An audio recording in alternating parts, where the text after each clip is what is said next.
York St John students are taking over the Royal Theatre this week with 17 performances set to take place. And the Dante Festival has started today at York Racecourse.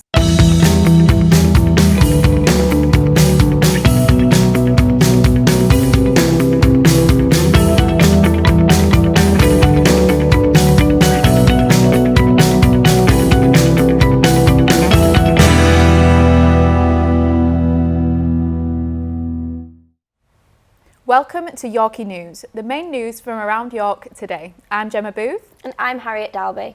York St John drama students are set to perform at the York Theatre Royal next week as part of the Takeover event, in which students are hoping to break the traditional barriers of theatre. Here's our reporter Zach Keir with the story.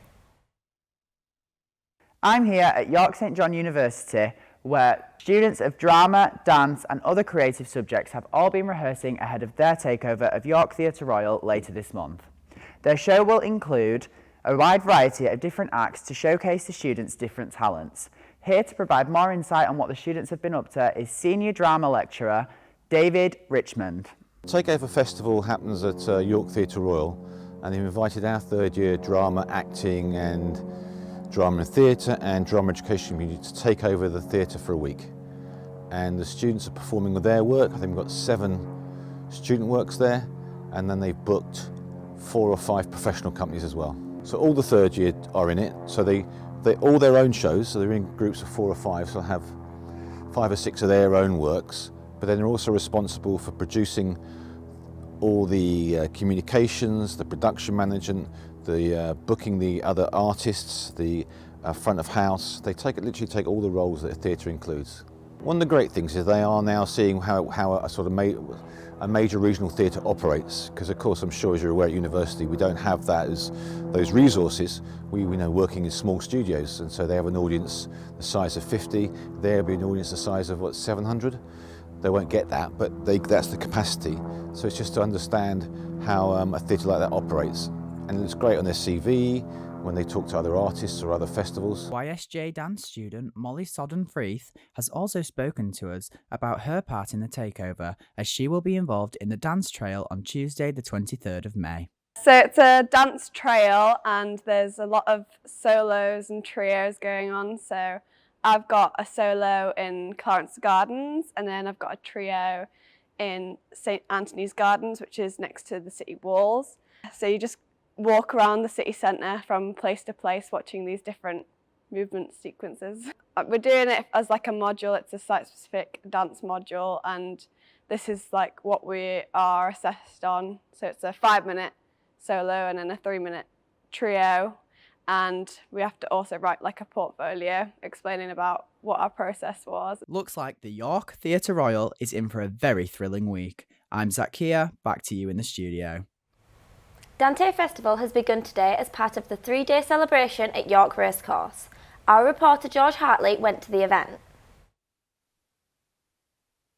The racing season's back as Dante Festival takes place in York Racecourse from Wednesday to Friday with some big names such as Real Dream, Thundering and Crystal Delight. There's expected to be attendances of over 15 to 16,000 and 18,000 across the weekend. I'm Matty Sterling, the Marketing and Sponsorship Manager here at York Racecourse. As you can see, we are busy prepping underway for our 2023 season, which starts tomorrow and runs until Friday with the Dante Festival. We are really looking forward to welcoming back some of our superstar horses. We have got Highfield Princess returning to the track tomorrow in the 1895 Duke of York Clipper Stakes. We're also looking forward to the Tattersalls Musadora, and we've got a field of 8 for that, and we're hoping that the winner of that might go on to win the Oaks down at Epsom in a couple of weeks' time. There's a race today every 35 minutes, beginning at 10 to 2 and running up until 5:15. Giza Sub is a favourite to win at 20 past 2, and the number 3 Highfield Princess is third favourite at the 3 o'clock race. With this heat, people will be getting very thirsty, so the pints will definitely be poured, and hopefully the pockets will be filled up by the end of the day. We then go on to Thursday, where the highlight of the day is the Albasti Equworld Dante Stakes. We are really looking forward to that and hoping that again this will be the 12th time that a horse has gone on to win the Derby after winning here at the Knavesmire. We then look on to Friday, which is really exciting for us, with new feature sponsors of the Yorkshire Cup. We're just waiting to see who we've got running there, but we're hoping it'll be a great field, and this year without Stradivarius it makes the race really open. Looks like it's shaping up to be a very good weekend. Back to you in the studio. Asgard in York have launched a new promotional event for the traditional Viking board game Nefertafl. The game, which is older than chess, launched this morning at 11:30 a.m. Jacob Lanigan went this morning to find out more. Nefertafl, or Fist Table in English, might be one of the earliest Anglo-European board games to date. What exactly is it? I went to Asgard, one of York's many hotspots for its own history, to find a little bit more about it through their area and workshop. So it's called Nefertafl, so all you have to do is just drop the H and it's how it sounds. Strategy game that predates chess, and when chess came in around 11th, 12th century, it kind of died out a bit, but due to more reenactment based groups and more archaeological groups, it's kind of got a bit of a resurgence.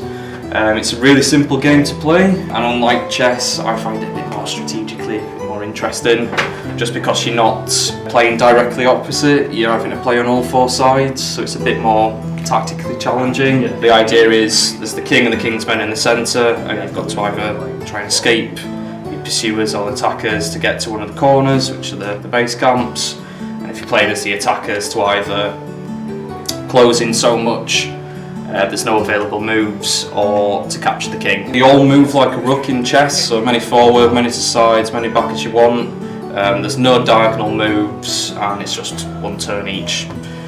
To capture a piece, all you have to do is just flank them, so just get one on either side, and then for the king you just have to get him on all four sides. I don't really know exactly what sort of status it had. Predominantly, like the glass piece there, what's been found is the king piece. So as long as you've got a king, you could theoretically play it anywhere. There's quite a lot of examples of them that have been found where they've been carved in like ship decks, old bits of furniture, or in tables.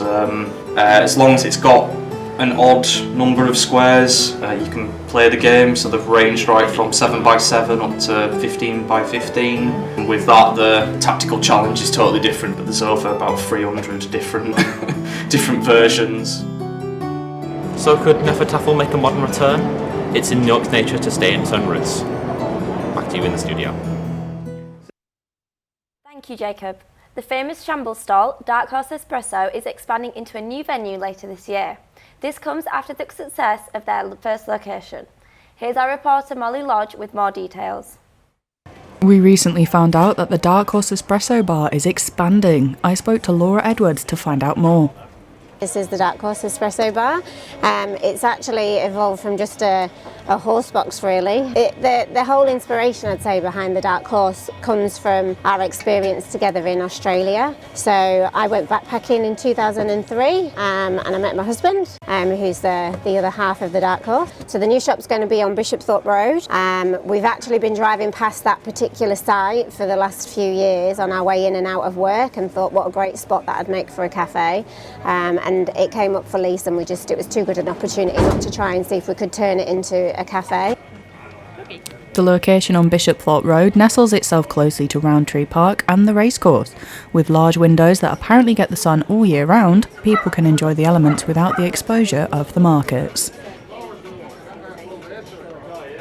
Shambles Market is home to some of the best street food that you can get in York city centre, and it's not a surprise that many people come and have a look on a regular basis. We recently found out that Dark Horse Espresso has decided to expand its little business and get a nice venue on Bishopthorpe Road. Bringing over Australian culture seems to have served Laura well, with regulars seeking out the creature comforts, especially the flat whites.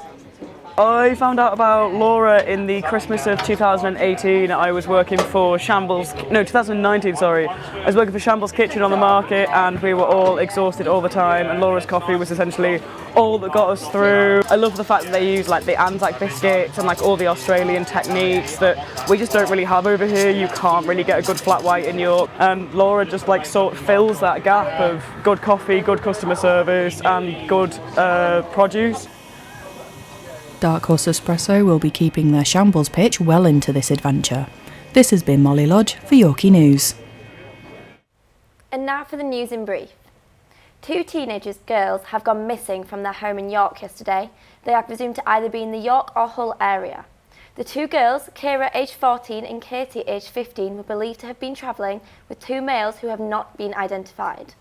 Officers are currently carrying out inquiries to locate them, but are growing increasingly concerned for their welfare. The North Yorkshire Police are now asking for anyone who may have seen the girls or who has any information about their whereabouts to contact them immediately. And Alan Downey, the chair of the York and Scarborough Teaching Hospitals NHS Foundation Trust, has announced that he will be resigning after less than 2 years in the position later this month. Other members of the board praised Alan for his work in leading them through the beginnings of their recovery from the pandemic and some of the most challenging times the organisation has experienced. And in his place, Mark Chamberlain will assume the role of interim chair as the Trust begins the process of recruiting a new chair over the summer. The next meeting of the board is scheduled to take place at the end of May. Commuters who use buses are set to see further benefit from the £2 cap on fares. It is now being extended to finish in October. The extension comes as part of the government's Help for Households initiative to support the public with the increased cost of living. From the £2 cap on bus fares, passengers travelling from Hull to York will save a total of £6.50. Rishi Sunak said that by extending the £2 cap, travel will remain accessible and affordable. Thank you for that, Harriet. And now for the weather. How's it looking out there, Lily? Thank you, Gemma. As you can see, the weather is still looking great for this week. A little cloudy today, but still warm with a slight chance of rain.